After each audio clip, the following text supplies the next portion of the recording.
안녕하세요. 오늘 저희는 당신이 안전한 보금자리를 찾는데 정말 중요한 자료, 국토교통부, 경찰청, 그리고 한국공인중개사협회가 함께 만든 거죠. 전세 사기 피해 예방 안내서. 이걸 가지고 아주 깊이 있는 이야기를 나눠보려 합니다. 이 소중한 자료는 또 한국공인중개사협회 구로지부 고척일동 분회장이신 박병호 중개사님이 제공해 주셨어요. 정말 감사합니다. 이번 시간 저희 목표는 단순히 안내서를 읽는 게 아니고요. 이 안내서의 진짜 핵심, 그 정수를 뽑아서 당신이 전세 계약이라는 어떻게 보면 좀 복잡한 여정에서 마주칠 수 있는 위험들 있잖아요. 그걸 미리 파악하고 또 현명하게 대처할 수 있도록 실질적이고 명쾌한 점검 지침을 같이 만들어 보는 겁니다. 자, 그럼 바로 시작해 볼까요? 네, 맞습니다. 전세, 이게 참 한국의 독특하고 편리한 주거 방식인데 그 이면에는 정말 신중하게 접근해야 할 부분들이 분명히 존재하거든요. 이 안내서가 좋은 게 집을 알아보는 그 첫 단계부터 계약하고 입주하고 또 그 이후까지 이 시간 순서대로 임차인이 뭘, 왜, 또 어떻게 확인해야 하는지 그걸 아주 체계적으로 정리해놨어요. 오, 진짜 길잡이 지도 같네요. 네, 그렇죠. 딱 그런 느낌입니다. 맞습니다. 그럼 그 지도를 따라서 첫걸음을 한번 떼어보죠. 첫 단계, 지역 전세 물건 찾기. 여기서 안내서가 가장 먼저 강조하는 게 바로 시세 파악이더라고요. 이게 그냥 마음에 드는 집 찾는 것보다 훨씬 중요하다고 하는데요. 그렇습니다. 여기서 핵심은 객관적인 시세를 아는 거예요. 그냥 내 마음에 든다고 해서 시세보다 월등히 높은 보증금을 덜컥 계약하는 건 좀 위험할 수 있다는 신호죠. 안내서에서는 국토교통부 실거래가 공개 시스템이나 아니면 최근에 나온 안심전세 앱 같은 거 있잖아요. 아, 네네. 그리고 또 믿을 만한 공인중개사 사무소 여러 곳에 좀 문의해서 그 지역의 비슷한 조건 주택 시세를 교차 확인하라고 권장하고 있습니다. 아하, 그러니까 한 군데만 보지 말고 여러 곳을 비교해보라는 거군요. 네, 시세 파악이 어떻게 보면 위험을 거르는 첫 번째 필터, 딱 그 역할을 하는 거죠. 시세 파악이라는 첫 필터를 거쳤습니다. 자, 그럼 이제 정말 중요한 단계로 넘어가는데요. 전세 계약 체결 전 확인 사항. 안내서를 보니까 2단계에서 확인할 게 정말 많던데요. 여기가 사실상 내 보증금을 지키는 가장 핵심적인 방어선 이렇게 봐도 될까요? 바로 그겁니다. 계약서에 도장을 찍기 전에 얼마나 꼼꼼하게 확인하느냐. 이게 앞으로의 2년 아니면 그 이상이 될 수도 있는 그 기간의 평온을 좌우할 수 있어요.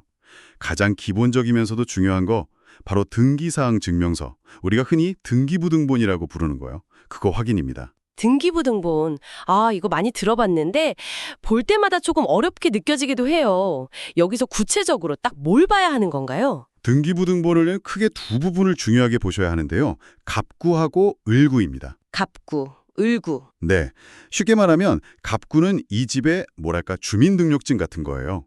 현재 법적인 소유자가 누구인지, 혹시 소유권에 문제가 될 만한 압류나 가압류 같은 기록은 없는지 이걸 보여주고요.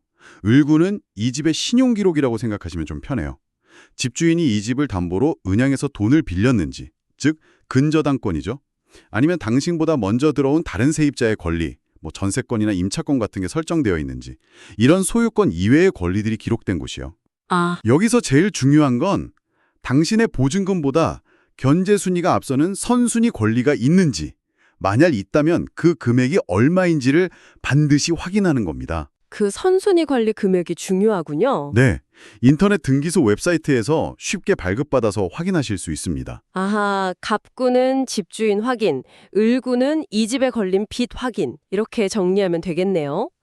그런데 가끔 신축 건물처럼 등기부가 아직 없는 경우나 요즘 많다는 신탁 등기된 부동산은 어떡하죠? 그거 정말 좋은 질문인데요. 등기부가 없는 신축은 사실 권리관계를 명확히 확인하기가 어렵기 때문에 위험 부담이 좀 크다고 봐야 하고요.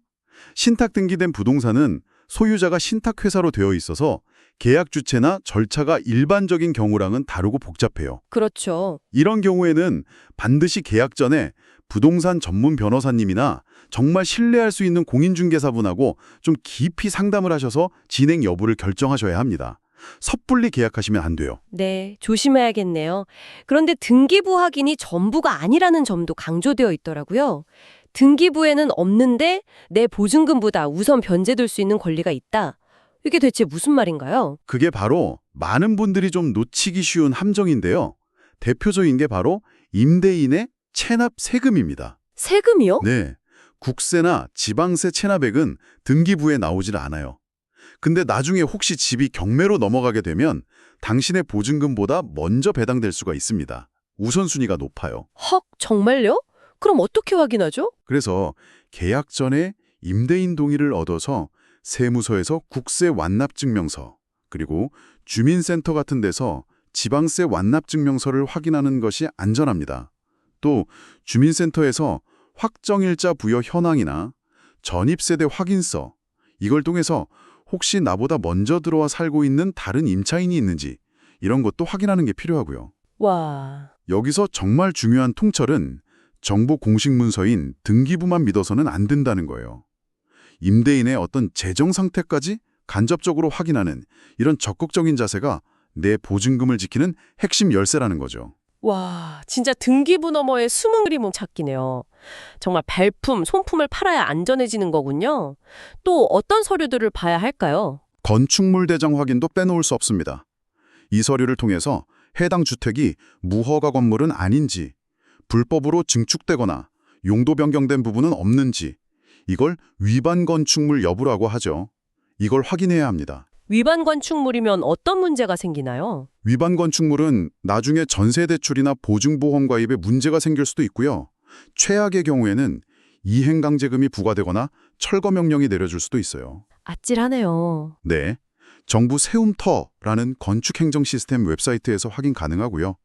가능하다면 건축물 현황도까지 발급받아서 실제 건물의 구조나 면적이 서류랑 일치하는지도 비교해 보시는 게 더 좋습니다. 요즘 전세보증보험 가입, 이거 거의 필수가 된 것 같은데요. 이것도 계약 전에 미리 확인해야 하는군요. 네, 그렇습니다.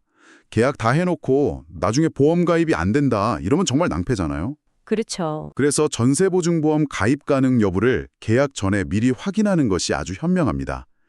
주택도시보증공사 허그, 한국주택금융공사 HF, 서울보증보험, SGI 이런 보증기관들 홈페이지나 전화 문의를 통해서 해당 주택이 보증보험 가입 요건, 주택가격 대비 선순위 채권이랑 전세보증금 비율 같은 거요.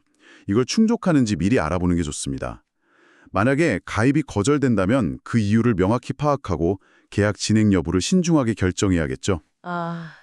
듣다 보니 정말 확인해야 할 서류가 산더미 같은데요. 이 모든 서류를 안전하게 확인했다, 이런 전제하에 드디어 계약서에 서명하는 순간이 다가옵니다. 이때는 또 어떤 점들을 명심해야 할까요?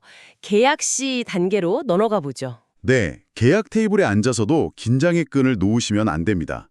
첫째, 당신과 임대인 사이를 중개하는 공인중개사가 정상적으로 등록된 중개사인지 확인해야 합니다. 중개사무소 벽에 걸린 공인중개사 자격증, 중개사무소 개설 등록증, 또 업무보증, 즉 공제증서죠. 그리고 사업자 등록증, 이런 것들을 직접 눈으로 확인하시고요. 국토교통부에서 운영하는 V월드 같은 공간정보 시스템 웹사이트에서도 해당 부동산 중개업 정보를 조회해 볼 수 있습니다. 그런 사이트도 있군요. 네, 무자격이나 무등록 중개업자랑 거래하면 사고 났을 때 보호받기가 정말 어려워요. 둘째는 가급적이면 법무부나 한국공인중개사협회에서 제공하는 주택임대차 표준계약서를 사용하는 것이 좋습니다. 표준 계약서요? 네, 표준계약서는 임차인에게 좀 불리할 수 있는 독소 조항들을 걸러주고 필수적인 권리보호 내용을 담고 있어서 보다 안전하다고 할 수 있죠. 계약 상대방, 그러니까 집주인이 맞는지 확인하는 거, 이것도 절대 빼놓을 수 없겠고요. 당연하죠. 계약서에 도장을 찍는 사람이 등기부 등본상의 실제 소유자, 임대인이 맞는지 신분증으로 반드시 확인해야 합니다. 주민등록증이나 운전면허증 진위 여부는 정무24나 안전운전 통합민원 웹사이트 또는 1382 전화 같은 관련 서비스를 통해서 그 자리에서 바로 확인할 수 있거든요. 바로 확인이 되는군요. 네, 이게 귀찮다고 넘어가시면 절대 안 됩니다. 만약에 집주인 대신에 가족이나 대리인이 나왔다면요? 요즘 이런 경우도 꽤 있는 것 같은데요? 그럴 때는 훨씬 더 신중해야 합니다. 대리인과 계약할 때는요, 소유자 본인이 발급한 위임장 원본, 그리고 인감증명서, 가급적 최근 발급분으로요. 이걸 받아야 합니다. 이때 위임장에 전세계약 체결하고 보증금 수령 권한이 명확하게 명시되어 있는지, 또 위임장에 찍힌 도장이 인감증명서상의 도장이랑 같은지, 대리인 본인 신분증은 물론이고 위임자, 즉 소유자의 신분증 사본까지 아주 꼼꼼하게 대조하고 확인해야 합니다. 와, 정말 확인할 게 많네요. 네, 가능하면 계약 전에 소유자 본인하고 직접 통화를 해서 위임 사실을 확인하는 게 가장 안전하죠. 정말 복잡하네요. 그리고 계약서 조항 중에 특히 신경 써서 넣어야 할 내용이 있다고요? 특약사항 말씀이신가요? 네, 바로 특약사항 활용입니다. 예를 들어 이런 경우가 있을 수 있어요.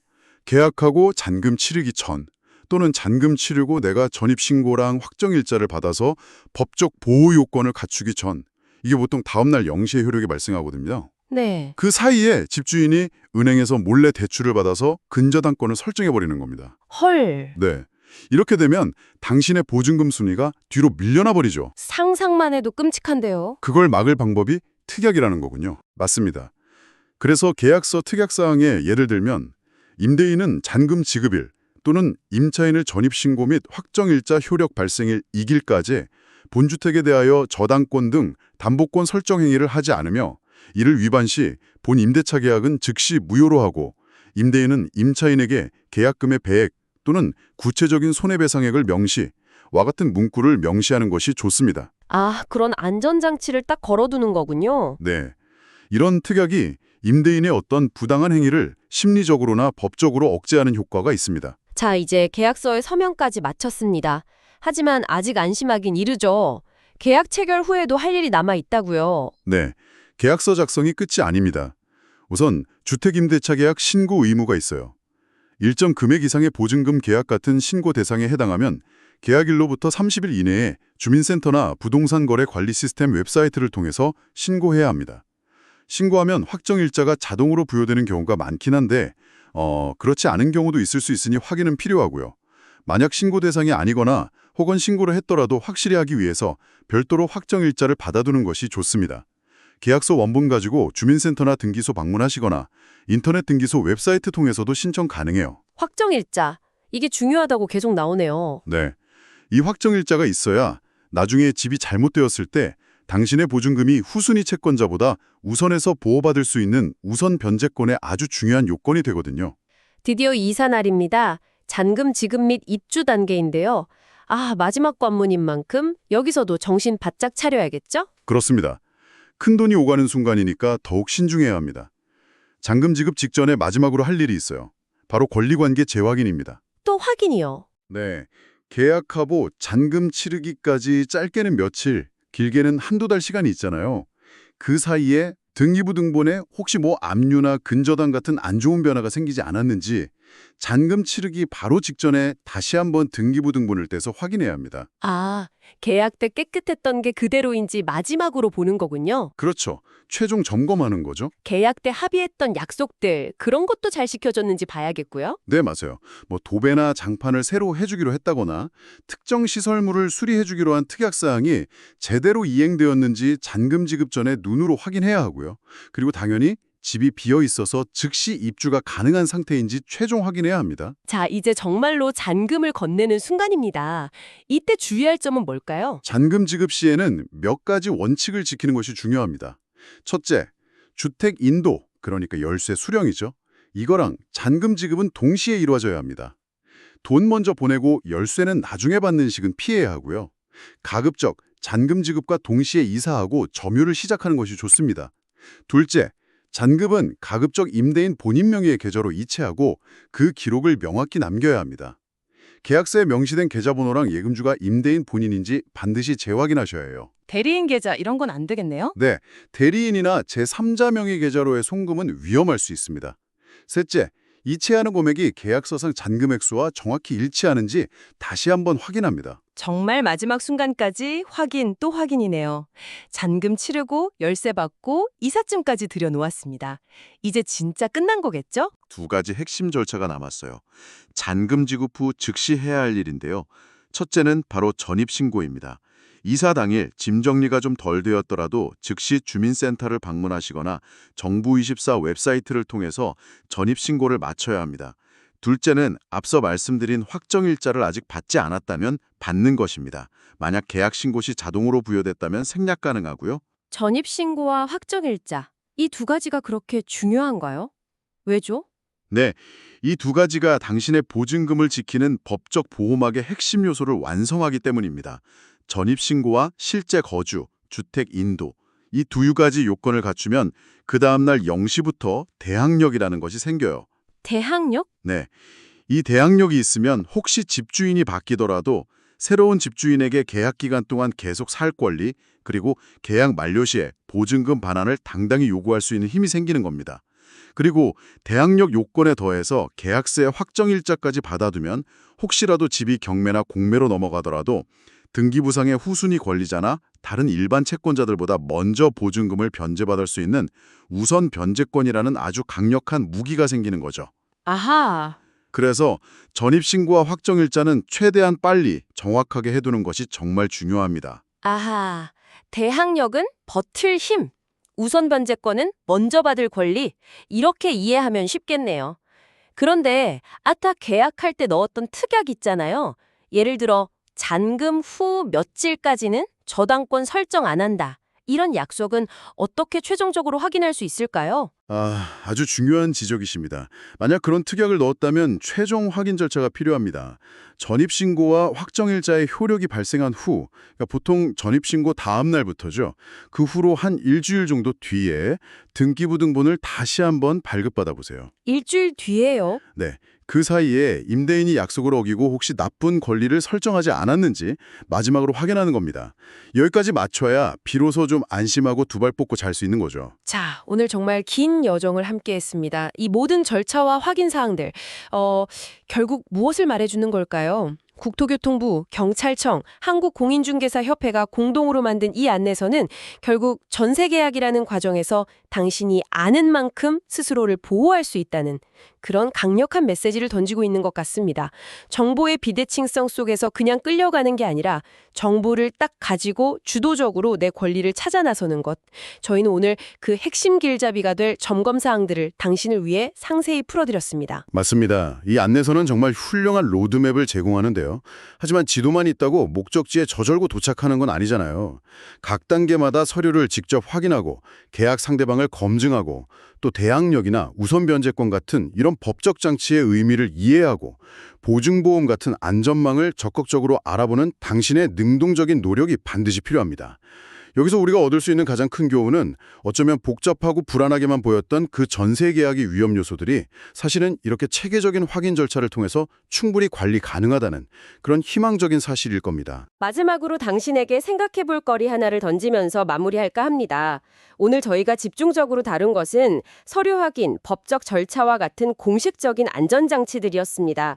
그런데 이런 절차적인 부분 외에 계약 과정이나 혹은 입주 후에 공인중개사나 임대인과 뭐랄까 인간적인 신뢰관계, 원만한 소통을 유지하는 것이 혹시 예상치 못한 문제가 발생했을 때나 혹은 전반적인 거주 경험에 어떤 실질적인 영향을 미칠 수 있을까요?